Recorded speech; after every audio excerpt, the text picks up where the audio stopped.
मराठी गीतांचा आपल्या समोर सादर करत आहे। आमच्या इथे ऑर्केस्ट्रा असल्यामुळे या कार्यक्रमाचं उद्घाटन या कार्यक्रमाचं श्रीफळ वाढवून मोठ्या संख्येने आलेल्या सगळ्यांना हात केलं पाहिजे करते जेंट्स कोसारीचे उपसरपंच सतीश चव्हाण यांनी श्रीफळ वाढवून कार्यक्रमाला सुरुवात करावी आणि सर्व कोसारीचे नेते कार्यकर्ते मंडळी उपस्थित राहावं आणि मंचावरती यावं असे त्यांना विनंती करतो। लेडीज जमले पाहिजे। कार्यक्रम खास ऑर्केस्ट्रासाठी ठेवलाय, तो खास लेडीजसाठी ठेवलाय आणि लेडीज स्पेशल कोसारीचे सर्व कार्यकर्ते ग्रामपंचायत शक्ती जमली रॉयल कोल्हापूर हिंदी आणि मराठी गीतांचा भारदार भराट शो आपल्या समोर सादर होत आहे। चालू असलेल्या कार्यक्रमासाठी कुठल्याही पद्धतीचं बक्षीस किंवा वनसमोर स्वीकारलं जाणार नाही याची मात्र सर्व रसिकांनी दक्षता घ्यावी।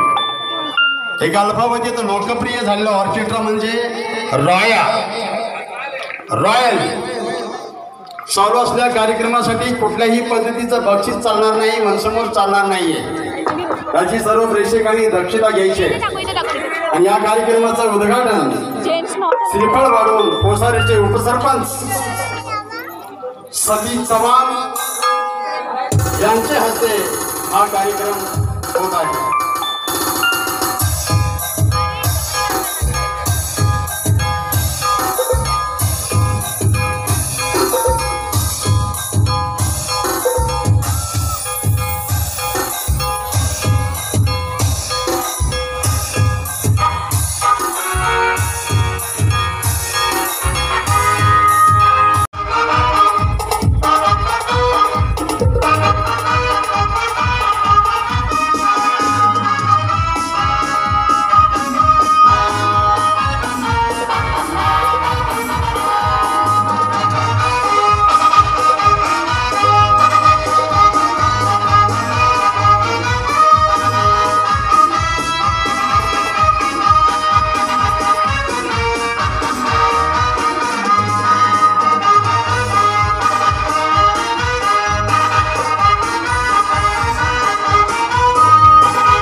अवघ्या 2 मिनिटांमध्ये कार्यक्रमाला सुरुवात होत आहे।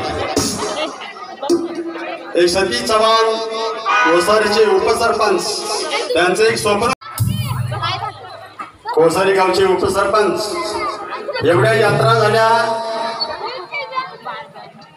काही स्त्रियांसाठी माता भगिनीसाठी काही मनोरंजनासाठी कार्यक्रम आतापर्यंत नव्हता म्हणले त्यांनी शब्द टाकला कोसारीचे उपसरपंचाने आपल्या माता भगिनीसाठी आपण मनोरंजनासाठी एखादा कार्यक्रम आणूया।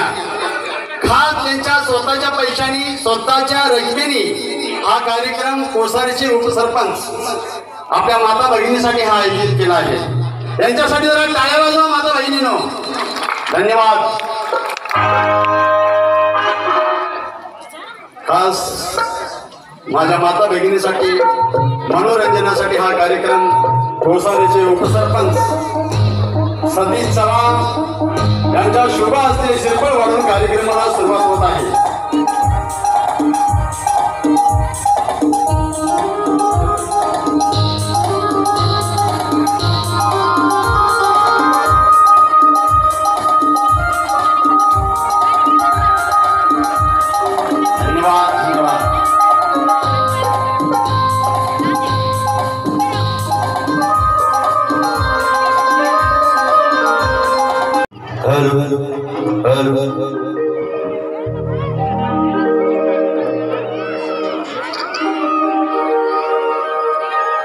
रसिक श्रोते हो, आज आपल्या गावातील ग्रामदैवत सिद्धनाथाची यात्रा मोठ्या उत्साहात आपण पार पाडली आणि खास त्या यात्रेनिमित्त आपण जे काही संधी प्राप्त करून दिली त्याबद्दल विशेषतः उपसरपंच साहेब, चव्हाण साहेबांचं तसेच कार्यकर्ते, गावातील प्रतिष्ठित व्यक्ती आपल्या सर्वांचं मनपूर्वक आभार मानून या कार्यक्रमाला आम्ही सुरुवात करत आहोत.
अंधेरी रातों में चौकी में मिल गए